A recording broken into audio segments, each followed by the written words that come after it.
Some of the research that I think is most interesting and actually most optimistic is the research on meditation and the brain. So I want to give you just very brief background. This has nothing to do with meditation. But basically, positive and negative emotions look different in the brain. So when we're feeling happy, joyful, vital, alert, we have higher left-to-right ratios in our prefrontal cortex.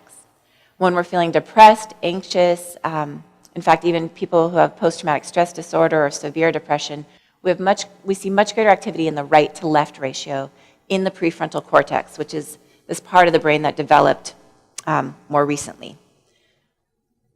So when they did a study on meditators, they brought in this Tibetan Lama, and what they found is that his left-to-right ratio was much higher than any of the other 175 subjects they brought into the laboratory. And so they asked, is this just a random artifact, right? Was he kind of born happy, and so then he decided to be a monk and a meditator and meditate? Or did the tens of thousands of hours that he had dedicated to this practice actually have an impact?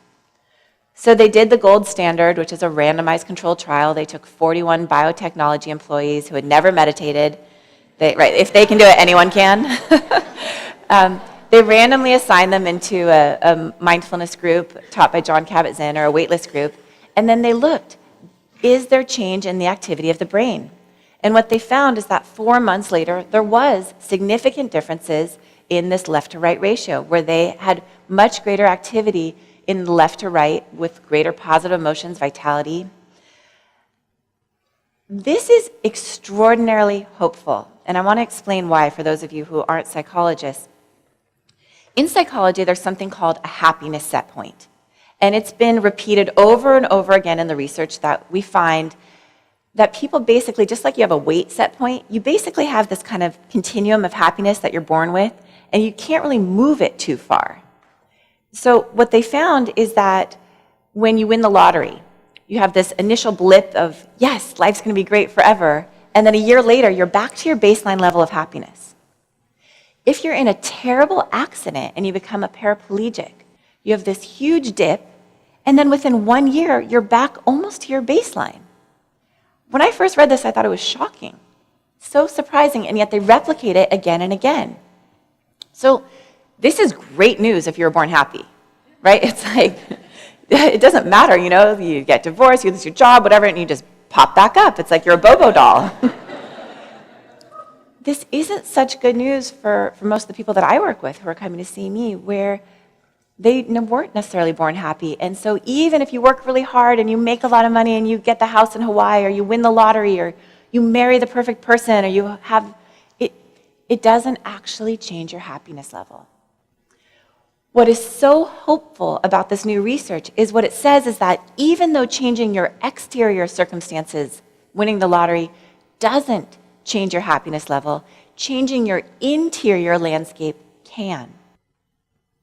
Changing our interior environment through training the mind and heart and body in these practices can actually shift our levels of happiness. Richie Davidson, who is the principal investigator of the study, he says, happiness can be trained because the very structure of our brain can be modified. So what he's talking about here is neuroplasticity.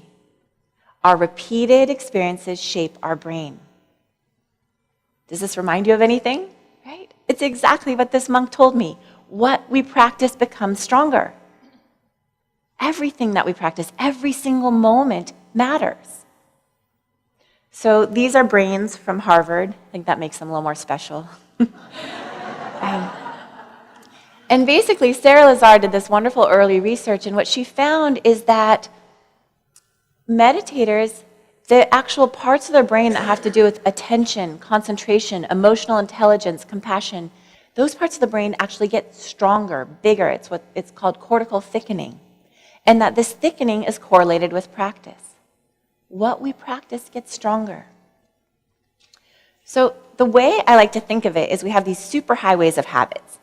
And they're well-grooved pathways in our brain, right? They just, they're what we automatically do. And what mindfulness is helping us start to do is to kind of like build, I think of it as like digging a country road you're clearing all the brambles in your brain. You're creating this new neural pathway that's like, oh, I'm going to actually do it with compassion this time, or with a little more patience, or a little more presence. And so instead of going down that same superhighway of habit, we're shifting and we're going down a different pathway. And every single time that we do this, we're strengthening that pathway so that eventually that pathway becomes the habit.